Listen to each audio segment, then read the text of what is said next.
आज के धमाकेदार एपिसोड की अपडेट जानने के लिए आप हमारे चैनल सर्व एक्सप्लेन को सब्सक्राइब कर लें ताकि एपिसोड के आते ही आपको नोटिफिकेशन मिल सके। तो चलिए देखते हैं आज परशुराम कौन सा नया जलवा दिखाने वाला है। शुरुआत में हम देखते हैं कुलकर्णी चिंटू के पास पहुंच जाता है। चिंटू ग्राउंड में फुटबॉल खेल रहा होता है। कुलकर्णी उसे कहता है तुम खेलोगे मेरे साथ। चिंटू कहता है कि आप दौड़ नहीं पाओगे। कुलकर्णी कहता है दौड़ तो तुम नहीं पाओगे बेटा। कुलकर्णी एक बच्चे के साथ घुमा फिरा कर बातें करने लग जाता है। वो कहता है अपने बाप से कहना कि मुझसे पंगा मत ले वरना वो मुझसे हार जाएगा। वहीं पर हम देखते हैं संकल्प और ओंकार पुलिस स्टेशन जाते हैं। पुलिस वाला कहता है बताइए क्या खिदमत कर सकते हैं आपकी। तो हमेशा आपकी सेवा में हाजिर हैं। संकल्प कहता है हमें तो एक इन्फॉर्मेशन चाहिए थी। पास वाले सब्जी बाजार में एक लड़ाई हुई थी। हम जानना चाहते हैं कि उस लड़ाई में कौन कौन इन्वॉल्व था। पुलिस वाला कहता है ये क्या बात हुई। गुंडे मवाली तो हर रोज झगड़ा करते रहते हैं लेकिन दीक्षित जी को इसमें क्या इंटरेस्ट है। ओंकार पुलिस वाले को कहता है अरे आप ठहरिए। और वो मनीष को फोन लगाता है और पुलिस वाले से बात करने के लिए कहता है। मनीष भी वही सवाल करता है पास वाले सब्जी बाजार में किस किस की लड़ाई हुई है। इंस्पेक्टर कहता है आजकल क्राइम बहुत बढ़ गया है, ऐसी मारपीट तो होती ही रहती है। पर मनीष कहता है मुझे बस इनकी इन्फॉर्मेशन चाहिए। इंस्पेक्टर कहता है ठीक है सर मुझे 1 मिनट दीजिए।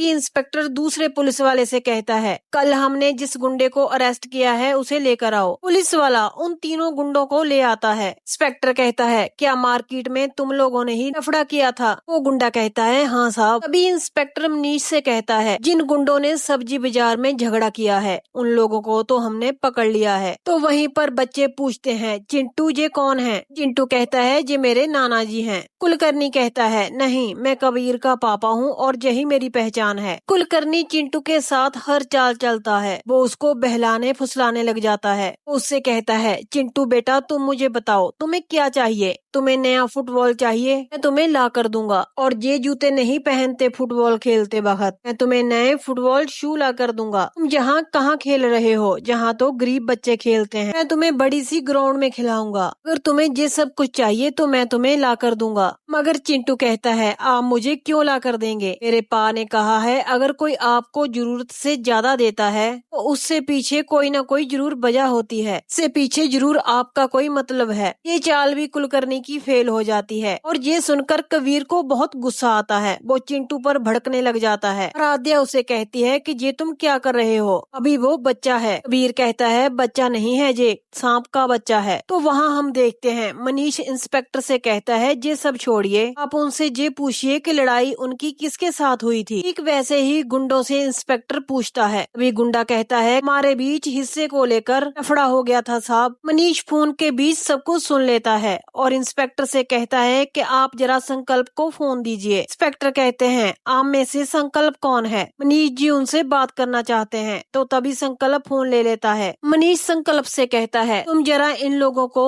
प्रसाद की फोटो दिखाओ फिर देखते हैं ये लोग क्या कहते हैं। तो वहाँ पर कुलकर्णी कहता है राध्या तुम्हारी मौसी है और कबीर तुम्हारे मौसा जी, इसीलिए चिंटू तुम कोर्ट मत जाना। चिंटू कहता है अभी ये सब छोड़िए मुझे खेलने दो। कबीर और उसके पापा अपनी औकात पर आ जाते हैं। वो कहते हैं तू कोर्ट तो नहीं जाएगा। वहीं पर आराध्या चिंटू को प्यार से समझाने लगती है। वो कहती है देखो बेटा ये तुम्हारी मौसी की जिंदगी का सवाल है। वो अभी बच्चा है नहीं समझेगा लेकिन तुम अपने पापा को तो समझा सकते हो ना। चिंटू कहता है ये सब आप मुझसे क्यों पूछ रहे हो। आप मेरे घर पर गए थे ये सब आपने मेरी मम्मी से क्यों नहीं पूछा। देखो मुझसे जो पूछा जाएगा मैं वही सच सच बताऊंगा। राध्या भी ठीक वैसा ही करती है। वो भी चिंटू पर गुस्सा करती है। वो कहती है तुम्हें एक बात समझ में नहीं आती। वो कुछ नहीं बोलेगा अपना मुंह नहीं खोलेगा। तो अगर बोलेगा तो सिर्फ यही बोलेगा कि तू कबीर अंकल को नहीं जानता ना ही तू डोडो अंकल को जानता है। चिंटू कहता है मुझे मेरे पा ने सिखाया है कि झूठ नहीं बोलते। वहाँ पर देखें तो ओंकार उन गुंडों को शिव प्रसाद की फोटो दिखाता है।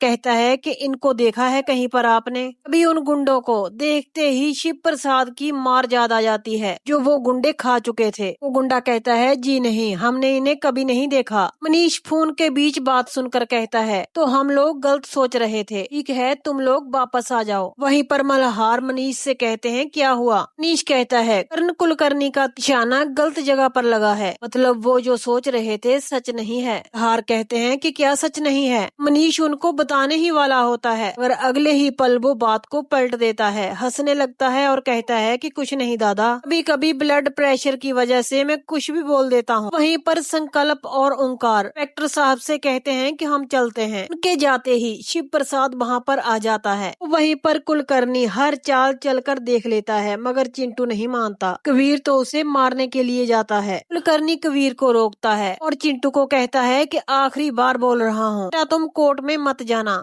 ये किसी के लिए भी अच्छा नहीं है। अपने माँ बाप को समझा, सुखी परिवार है तुम्हारा, अच्छे से जिंदगी काटो, फ्यूचर ब्राइट है तुम्हारा, झूठ बोलने में कोई प्रॉब्लम नहीं है, तुम झूठ बोल सकते हो। मगर चिंटू वही बोलता है जो उसके माँ बाप ने सिखाया होता है। वो कहता है नहीं, मैं झूठ नहीं बोलूंगा। वहाँ पर परशुराम उस गुंडे से कहता है कि भूल कर भी अपना मुंह मत खोलना, वरना हमेशा के लिए तेरा मुंह बंद कर दूंगा। ये भी किसी को मत बताना कि तुझे किसने मारा था। शिव प्रसाद इंस्पेक्टर से कहता है कि थैंक यू। इंस्पेक्टर कहता है नहीं सर, ये तो हमारी ड्यूटी है। शिव प्रसाद कहता है ये तीनों के तीनों आपकी हिरासत में रहने चाहिए जब तक इस केस का हल ना निकल जाए। शिव प्रसाद एक बार फिर से उन गुंडों को कहता है अगर तुम तीनों ने मुंह खोला तो मैं तुम तीनों को ही जान से मार दूंगा। तभी शिव प्रसाद को शालिनी का फोन आता है। वो कहती है कि तुम हो कहाँ? आधा घंटा पहले बोला था, मैं 5 मिनट में आ रहा हूँ। शिव प्रसाद कहता है मैं आ ही रहा था, मोहल्ले में मुझे क्लब वाले लोग मिल गए, बच्चे फुटबॉल खेल रहे थे, मैंने सोचा हम लोग भी उनके साथ खेल लेते हैं। शिव प्रसाद कहता है कि मैं अभी आता हूँ। ये कहकर शिव प्रसाद फोन काट देता है। इंस्पेक्टर से कहता है कि जब तक मैं न बोलूँ आपने इन लोगों को छोड़ना नहीं है। शिव प्रसाद उन गुंडों को कहता है अगर तुम लोगों ने भागने की कोशिश की और अगर मैंने तुम लोगों को बाहर देख लिया तो वहीं पर इनकाउंटर कर दूंगा।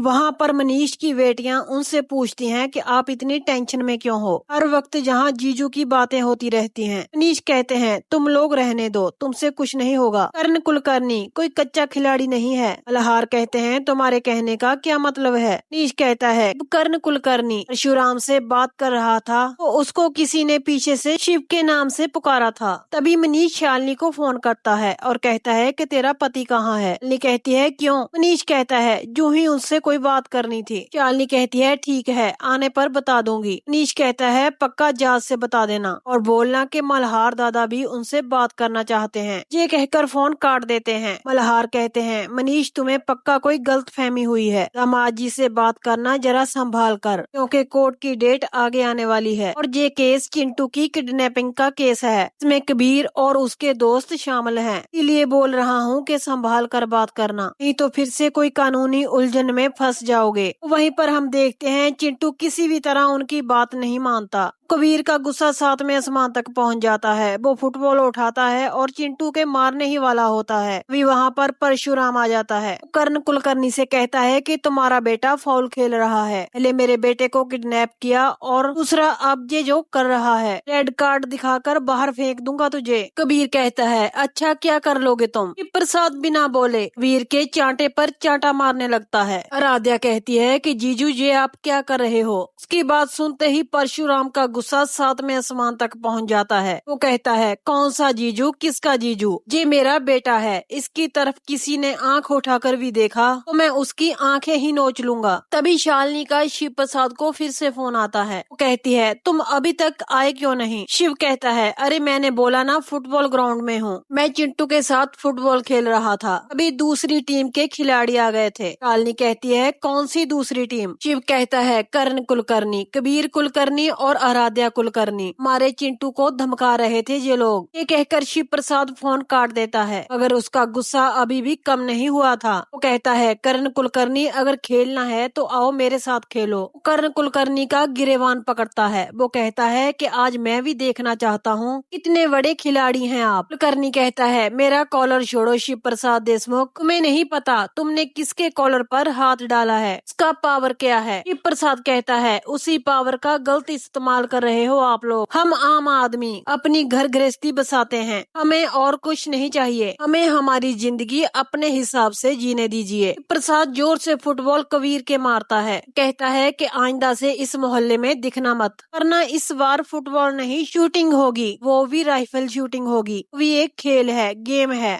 शिव प्रसाद कहता है कि चलो चिंटू। कुलकर्णी पीछे से कहता है कि तुम बाजार में थे, तुम्हें 1 पाव किलो भिंडी खरीदनी थी। शिव प्रसाद कहता है मतलब तब कुलकर्णी कहता है कि तुम्हें किसी ने शिव कहकर पुकारा था। तभी शिव प्रसाद कुलकर्णी के पास जाता है। वो कहता है कि मेरा जवाब सुनना चाहते हैं आप भी? कुलकर्णी फटाफट से हाँ बोलता है। प्रसाद कहता है जो आप सोच रहे हो। तभी शिव प्रसाद हंसता है और कहता है कि चल चिंटिया। वो चिंटू को साथ लेता है और वहाँ से चले जाता है। फिर कहता है डैड अगर ये कोर्ट में गया तो हम इसे मार ही देंगे। कुलकर्णी कहता है कोर्ट तक तो मैं इसे पहुँचने ही नहीं दूंगा। तभी शिव प्रसाद घर आ जाता है। आते ही वो शालिनी को आवाज लगाता है। शालिनी कहती है कि मैं वॉशरूम में हूँ, आप ऐसे ही अंदर कैसे आ गए? आपने दरवाजा नॉक क्यों नहीं किया? शिव प्रसाद कहता है अरे मेरे पास भी एक चाबी है। शिव प्रसाद हंसने लग जाता है। वो कहता है कि कोई प्रॉब्लम है? मतलब घर में तो मेरी बीवी ही है। शालिनी कहती है छोड़ो तुम कभी नहीं सुधरोगे। तो यहीं पर आज के एपिसोड का एंड हो जाता है। करनी अपने बेटे को बचाने के लिए क्या सचमुच चिंटू पर गोली चलाएगा? कल का एपिसोड बेहद ही इंटरेस्टिंग होने वाला है। इसकी फुल अपडेट जानने के लिए हमारे चैनल सर्वे एक्सप्लेन को सब्सक्राइब कर लें। अगर आज का एपिसोड आपको अच्छा लगा तो प्लीज लाइक शेयर कमेंट करें एंड हाइप का बटन जरूर दबा दें। चलिए कल मुलाकात होगी आपसे एक और नए एपिसोड की अपडेट के साथ।